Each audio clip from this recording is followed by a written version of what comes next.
এই পরিস্থিতিতে ছাত্রছাত্রীগুলো মেনে চলবে।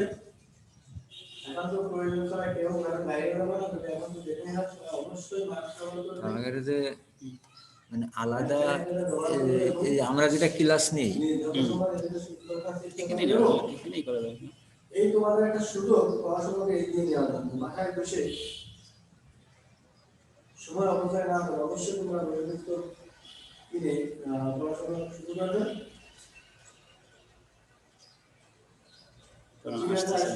ধন্যবাদ তোমাদের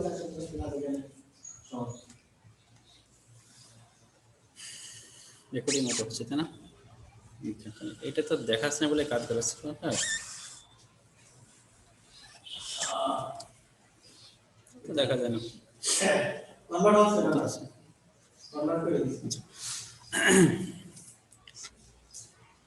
আসসালামু আলাইকুম, কেমন আছো তোমরা সবাই? আশা করি সবাই ভালো আছো এবং করোনাকালীন সময়ে স্বাস্থ্যবিধি মেনে বাড়িতে অবস্থান করছো এবং বাইরে যাওয়ার সময় অবশ্যই মাস্ক পরে বাইরে বের হচ্ছ।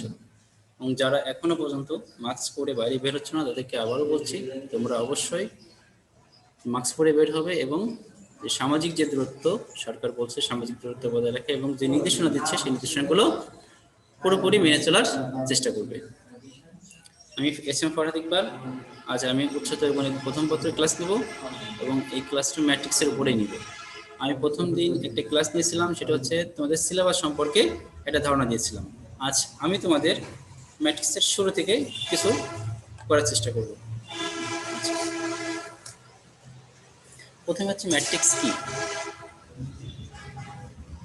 কিছু তথ্য, বিজ্ঞান এবং গণিত বলে বা গুলি বা যাই বলে কিছু তথ্য আনুভূমিক সারি এবং কলাম উলম্ব রেখা বরাবর যদি ছক আকারে উপস্থাপন করি সেটাই হচ্ছে matrix.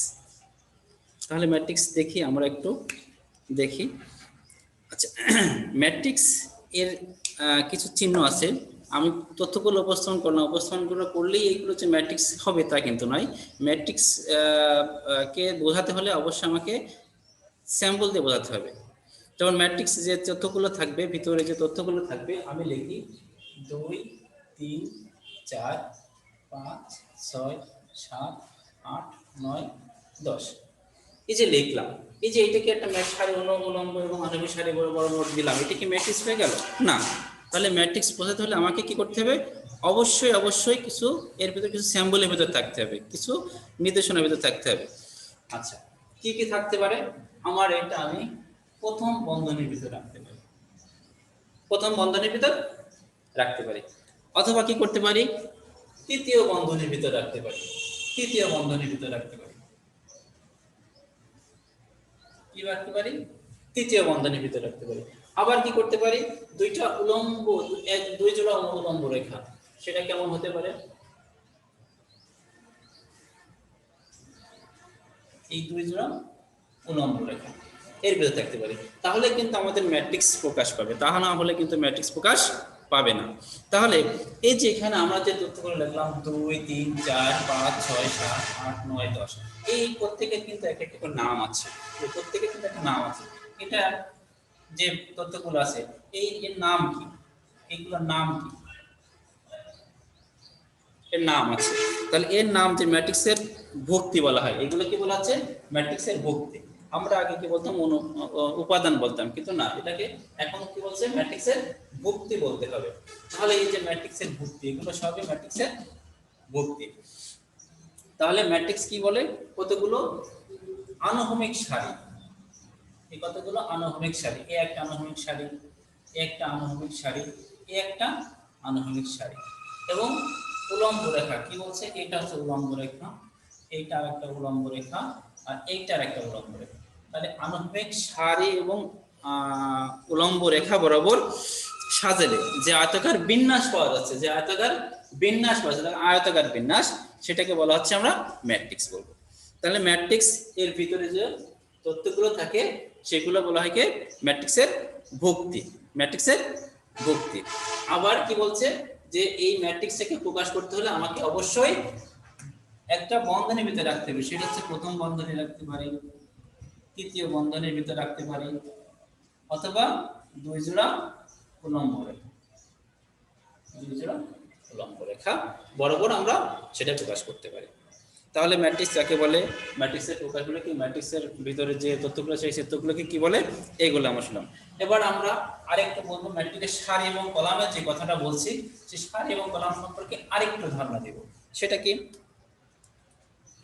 A11 A12 A13 A21 A22 A23 লিখলাম। তাহলে আমি এর কিন্তু কখনো একটা নামও এখনো পর্যন্ত দেয়নি। তাহলে আমার এই যে এখানে যদি যে কোনো নাম যদি প্রয়োগ করে এ ম্যাট্রিক্স, এ ম্যাট্রিক্সটা হচ্ছে এইটা, তাহলে এখানে যে ম্যাট্রিক্সটাকে যে নামকরণ করবে সেই নামকরণটা অবশ্যই কি হতে হবে, ক্যাপিটাল লেটারে প্রকাশ করতে হবে। তাহলে ক্যাপিটাল লেটার প্রকাশ করব এ, এবং ভিতরে যে ভুক্তিগুলো থাকবে সেই ভুক্তিগুলো কখনো বড় হাতের লেখা যাবে না, সবসময় স্মল লেটারে লিখতে হবে। তাহলে আমি যে এই যতগুলো লিখছি সেগুলো সবই কিন্তু স্মল লেটারে লিখছি, তাই না? তাহলে আমার অবশ্যই এটা খেয়াল রাখতে হবে যে এর নামকরণের জন্য, প্রকাশ করার জন্য অবশ্যই আমাকে বড় হাতের অক্ষর ব্যবহার করতে হবে, এবং ভিতরে যে ভুক্তিগুলো থাকবে সেই ভুক্তিগুলো ছোট হাতের লিখতে হবে।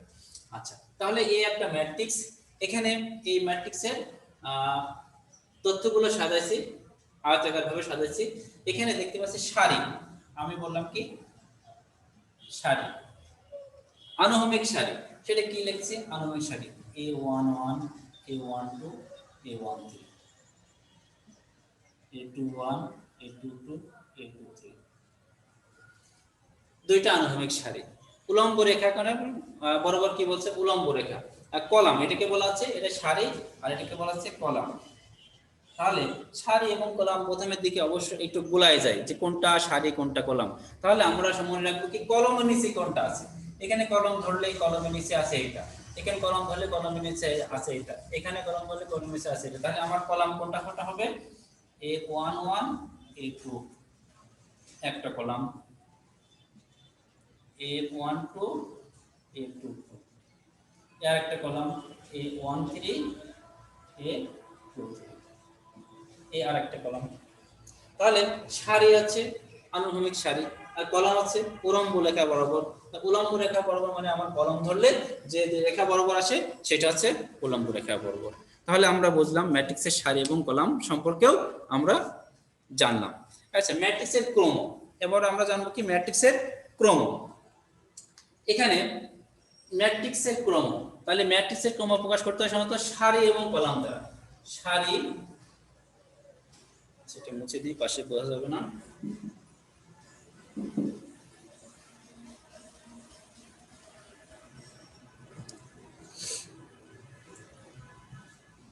এম ও এন সংখ্যক সারি ও কলাম। তাহলে এম ও এন সংখ্যক সারি বা কলাম, তাহলে সারি ও কলাম। তাহলে সারি এখানে আমার আছে কয়টা, একটা দুইটা, দুইটা সারি। তাহলে এখানে সারি আছে কয়টা, দুইটা। তাহলে এম হলো কয়টা, এম বাই এন, দুইটা। কলাম আছে কয়টা, এক দুই তিন। তাহলে কলাম আছে কয়টা, তিনটা। এন আছে কয়টা, তিন। তাহলে এখানে কত, 2/3, 2/3 ক্রমের ম্যাট্রিক্স, ক্রম 2/3 ক্রমের ম্যাট্রিক্স। তাহলে এখানে আমার কি বলছি, যেখানে এম ও এন সংখ্যক সারি ও কলাম, তাহলে এম সারি হচ্ছে এম, এন হচ্ছে কলাম। এখানে আমরা একটা চিহ্ন ব্যবহার করেছি, এখানে আমরা একটা চিহ্ন ব্যবহার করেছি। আমরা কি বলতে পারি, এটা গুণ বলতে, আমরা সাধারণত জানি এটা কি গুণের চিহ্ন, কিন্তু না, ম্যাট্রিক্সের বেলা এখানে গুণ বলা যাবে না। ম্যাট্রিক্সের বেলা এখানে বলতে হবে বাই, কি বলতে হবে, এটার নাম হচ্ছে বাই। তাহলে এম বাই এন, এটা উচ্চারণ হবে এম বাই এন, বা 2/3 ক্রমের ম্যাট্রিক্স, 2/3 ক্রমের ম্যাট্রিক্স।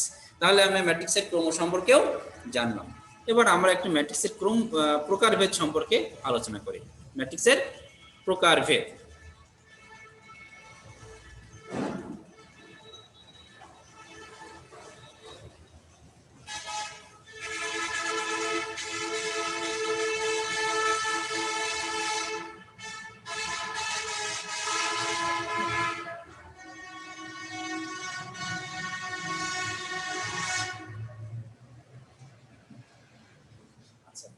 ম্যাট্রিক্সের প্রকারভেদ বলছে, প্রথমে বলছে সারি ম্যাট্রিক্স। আমরা নাম শুনলেই বুঝতে পারছি যে সারি ম্যাট্রিক্সটা কি। সারি ম্যাট্রিক্স মানে যে ম্যাট্রিক্সের একটি মাত্র সারি বিদ্যমান। আমরা এখানে লিখেছিলাম কি, এই একটা ম্যাট্রিক্স লিখি, 1 2 3 4 5 6, এই একটা ম্যাট্রিক্স লিখলাম। তাহলে এই ম্যাট্রিক্সের সারি ম্যাট্রিক্স, এটা ম্যাট্রিক্স লিখলাম, কিন্তু এখানে আমরা কি লিখলাম যে সারি ম্যাট্রিক্স, তাই না? তার মানে কি, এটা একটা ম্যাট্রিক্স, দুইটা একটা ম্যাট্রিক্স, 1 2 3। তাহলে আমার প্রথম কোনটা কি, সারি ম্যাট্রিক্স। সারি ম্যাট্রিক্স, যে ম্যাট্রিক্সের একটি মাত্র সারি বিদ্যমান। তাহলে আমার এখানে সারি আছে কয়টা? দুইটা। এখানে সারি আছে কয়টা? একটা। তাহলে বলছে কি, যে ম্যাট্রিক্সের একটি মাত্র সারি বিদ্যমান সেই ম্যাট্রিক্সকে বলা হচ্ছে সারি ম্যাট্রিক্স। তাহলে অবশ্যই আমার সারি ম্যাট্রিক্স হচ্ছে এটাই, ঠিক আছে। এরপরে আছে 2 নম্বর আছে কলাম ম্যাট্রিক্স।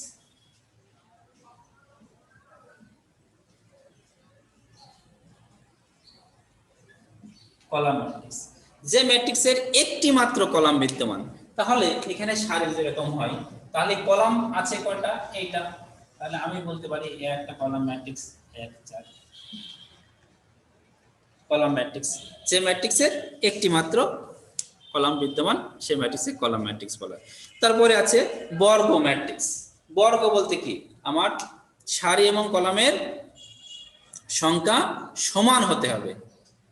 যদি আমার 2/2 হয় তাহলে একটা বর্গ ম্যাট্রিক্স হবে, যদি 3/3 হয় তাহলে একটা বর্গ ম্যাট্রিক্স হবে। তার মানে কি, সারি এবং কলামের সংখ্যা আমার সমান হতে হবে। তাহলে আমরা দেখি সেটা কেমন হবে। 3 নম্বর আছে বর্গ ম্যাট্রিক্স। সারি এবং কলামের সংখ্যা সমান, কি বলছে, সারি ও কলামের সংখ্যা সমান। সারি এবং কলামের সংখ্যা সমান, তার মানে আমি যদি এখানে লিখি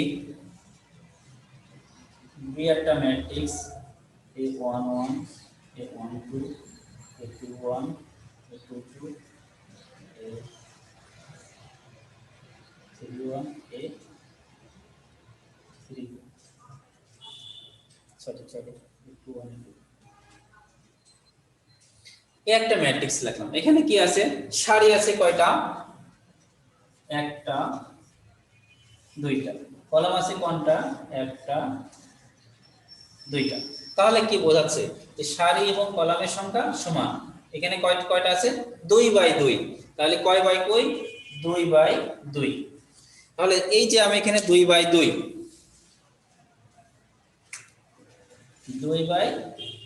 ক্রমের একটা ম্যাট্রিক্স, এই ম্যাট্রিক্সের সারি এবং কলামের সংখ্যা সমান। তাহলে বুঝবো কি, যে ম্যাট্রিক্সের সারি এবং কলামের সংখ্যা সমান সেই ম্যাট্রিক্সকে বর্গ ম্যাট্রিক্স বলা হয়। কারণ বর্গ কাটা যদি কোনো জমি বলা হয় তাহলে দৈর্ঘ্য এবং প্রস্থ সেটা সমান হয়। তাহলে এখানে দৈর্ঘ্য প্রস্থ বলতে কি, সারি এবং কলামের সংখ্যা যদি সমান হয় তাহলে সেই ম্যাট্রিক্সে বলবো আমরা কি, বর্গ ম্যাট্রিক্স। এরপরে আছে কি, মুখ্য বা প্রধান কর্ণ। এখন এখানে একটা ম্যাট্রিক্স এসেছে মুখ্য বা প্রধান কর্ণ। তার মানে কি, আমার এই ম্যাট্রিক্সের শুরু এখান থেকে শেষ পর্যন্ত কর্ণ বরাবর, এটাকে বলা হচ্ছে প্রধান কর্ণ, মুখ্য বা প্রধান কর্ণ। তাহলে এই যে এই বি ম্যাট্রিক্সের প্রধান কর্ণ কোনটা? এইটা। ক্লিয়ার? এরপরে আসছে, আচ্ছা আমাদের আরো আছে ঊর্ধ্ব ত্রিভুজাকার ম্যাট্রিক্স। ঊর্ধ্ব ত্রিভুজাকার ম্যাট্রিক্স বলতে সেটা কেমন বোঝাচ্ছে? ঊর্ধ্ব ত্রিভুজাকার মানে আমি যদি ত্রিভুজ আঁকি, আচ্ছা আমি একটু মুছে দিই ভিতরে না রেখে। ঊর্ধ্ব ত্রিভুজাকার,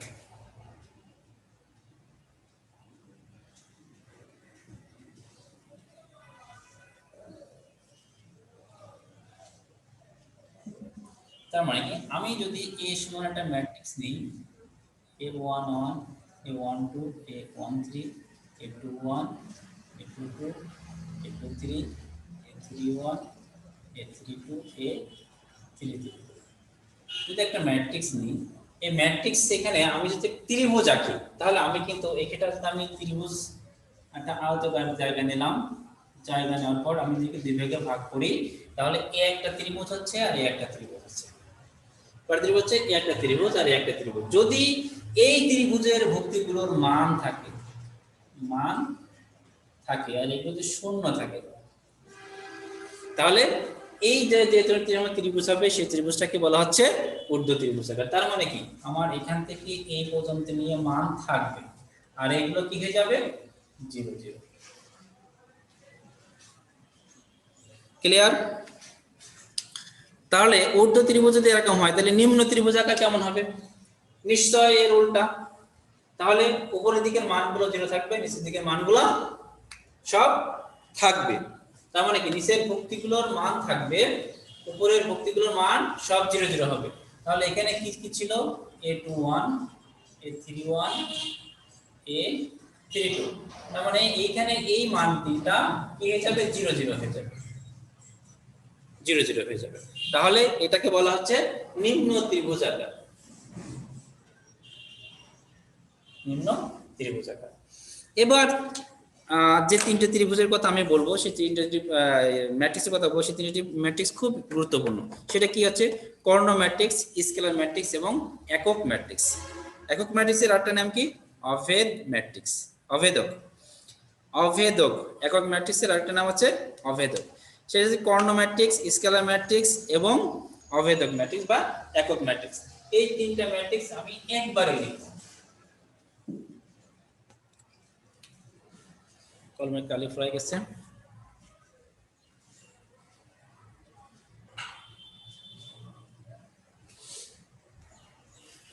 আচ্ছা, কি কি বললাম? কর্ণ ম্যাট্রিক্স,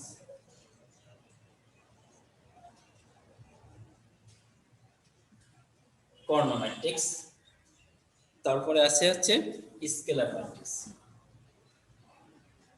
স্কেলার ম্যাট্রিক্স, আর হচ্ছে একক ম্যাট্রিক্স।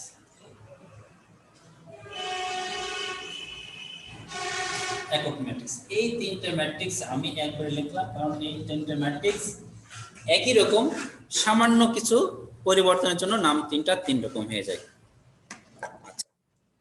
সেটা কি কি? কর্ণ ম্যাট্রিক্স। কর্ণ ম্যাট্রিক্স হচ্ছে মুখ্য কর্ণ বরাবর মান থাকবে 1 0 0 0 2 0 0 0 3। Scalar matrix 1 0 0 0 1 0 0 0 sorry 2 2 4। আর একক ম্যাট্রিক্স 1 0 0 0 1 0 0 0 1। এই যে তিনটা ম্যাট্রিক্স লিখেছি, তিনটা ম্যাট্রিক্সে কিন্তু একই রকম। এই যে দেখা যাচ্ছে প্রধান কর্ণ বরাবর মানগুলো আছে আর অন্যান্য মানগুলো কিন্তু নাই, অন্যান্য ভুক্তিগুলো নাই। প্রধান কর্ণ বরাবর যে ভুক্তিগুলো আছে সেই ভুক্তিগুলো আছে আর অন্যান্যগুলো নাই। তাহলে আমরা তিনগুলো কি, কর্ণ ম্যাট্রিক্সের সংজ্ঞাটা কি? প্রধান কর্ণ বরাবর ভুক্তিগুলোর মান থাকবে, অন্যান্য ভুক্তিগুলো শূন্য। আচ্ছা, এরও প্রধান কর্ণ বরাবর স্কেলারের প্রধান কর্ণ বরাবর মান থাকবে, এরও মান থাকবে, কিন্তু তিনটার মান তিন রকম। কি? এর যে ভুক্তিগুলো থাকবে প্রধান কর্ণ বরাবর, সেটা হচ্ছে একই রকম থাকতে হবে, একই রকম। আর এটা হচ্ছে ভিন্ন, 1 2 3 আছে, এই তিনটা কি ভিন্ন ভিন্ন সংখ্যা। এখানে আছে 2 2 2 2 ভিন্ন সংখ্যা, ঠিক আছে 1 1 1 একই সংখ্যা। এই দুটো ম্যাট্রিক্স কি বলছে? একক ম্যাট্রিক্সও এক প্রকার, স্কেলার ম্যাট্রিক্স। একক ম্যাট্রিক্সও এক প্রকার, স্কেলার ম্যাট্রিক্স। কেন? যে এখানে হচ্ছে তিনটা মান আছে একই রকম, এখানেও তিনটা মান আছে একই রকম। তাহলে স্কেলার ম্যাট্রিক্স কি বলছে? তিনটা মানই একই রকম হতে হবে। কর্ণ ম্যাট্রিক্সের তিনটে মান ভিন্ন ভিন্ন হতে হবে, আর এই তিনটা মান একক হতে হবে। একক ম্যাট্রিক্স মানে কি? একক, এক। তার মানে কি, এই তিনটা ম্যাট্রিক্সের ভুক্তির মান, কর্ণর যে তিনটি ভুক্তি আছে এই ভুক্তি তিনটির মান একই হতে হবে। আর এর হচ্ছে একই হতে হবে। যদি স্কেলার ম্যাট্রিক্স হতে হয় তাহলে অবশ্যই এটা ভিন্ন ভিন্ন হতে হবে। এখানে একজন ধরে সেটা একক ম্যাট্রিক্স যেত, কিন্তু এক স্কেলার ম্যাট্রিক্স এক প্রকার একক ম্যাট্রিক্স। এই যে এখানে যে মানগুলো আছে সেই মানগুলো দেখাচ্ছে সব ভিন্ন ভিন্ন, তার মানে কি 2 3 4 5 6 7 যা লিখি একই রকম দিতে হবে, তাহলে কিন্তু সেটা স্কেলার ম্যাট্রিক্সের রূপ নেবে।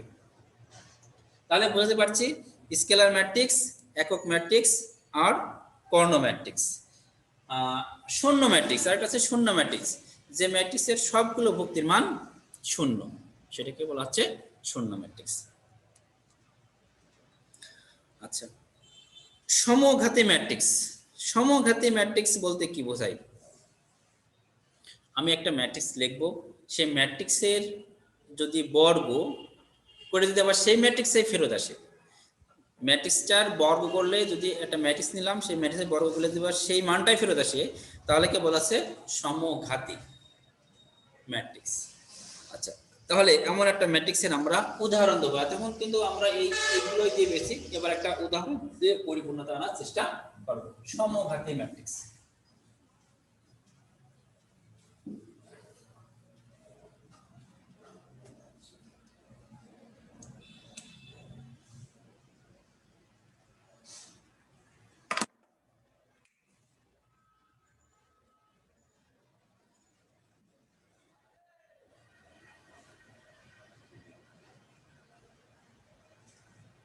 কি বললো যে a স্কয়ার সমান সমান সমান যদি a হয়, তাহলে সেই ম্যাট্রিক্সকে সমঘাতী ম্যাট্রিক্স বলা হয়।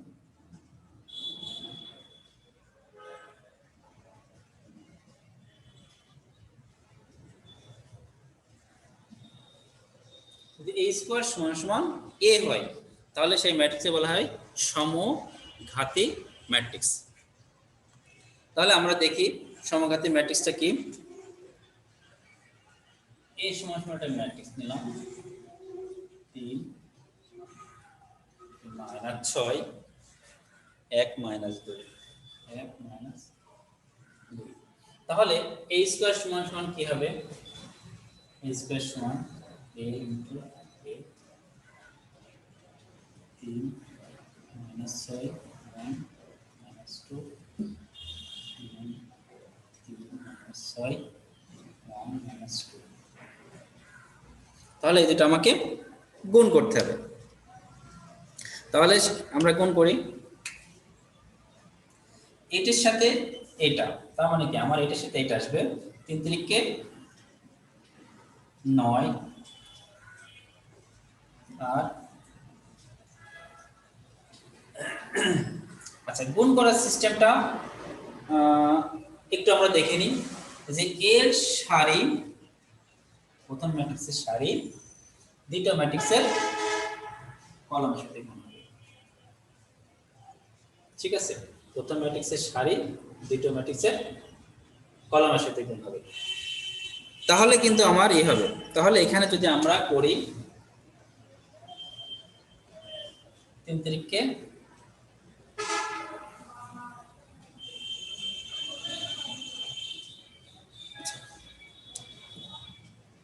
আমাদের টাইমটা ওভার হয়ে গেছে।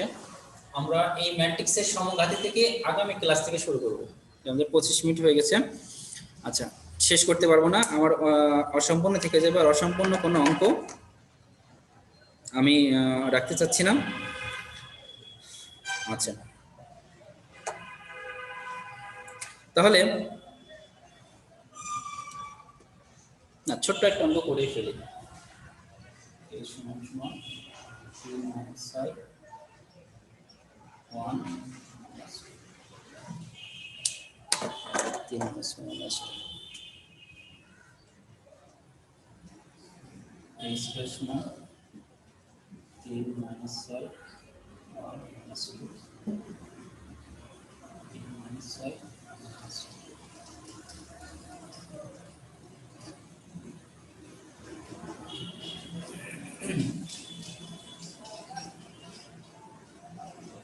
9 এর সাথে এইটার সাথে এটা, প্রথম সারির সাথে প্রথম ম্যাট্রিক্সের সারি দ্বিতীয় ম্যাট্রিক্সের কলাম, 3 3 9 আর এটা হচ্ছে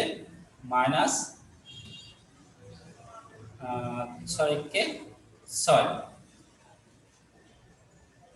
আচ্ছা, এবার এর সাথে এটা প্রথম ম্যাট্রিক্সের সারি যদি আমি নিই, এখান থেকে এই ম্যাট্রিক্সের সারি, এই ম্যাট্রিক্সের কলাম, তাহলে প্রথমটার সাথে প্রথমটা, দ্বিতীয়টার সাথে আমার দ্বিতীয়টা যাবে। তাহলে 3 3 9 আর মাইনাস 6 6। আবার এখান থেকে যদি করি -3 6 18, আবার এর সাথে করলে -12। আচ্ছা, এই তো সময় অনেক বেশি লাগবে, তাহলে 5 মিনিট হয়ে গেছে, তাহলে অফ করে দিই, অফই করে দিই আজকে। তাহলে এই সমঘাতী ম্যাট্রিক্স থেকে আমরা আগামী ক্লাস শুরু করব, এখান থেকে শুরু করব সমঘাতী ম্যাট্রিক্স থেকে।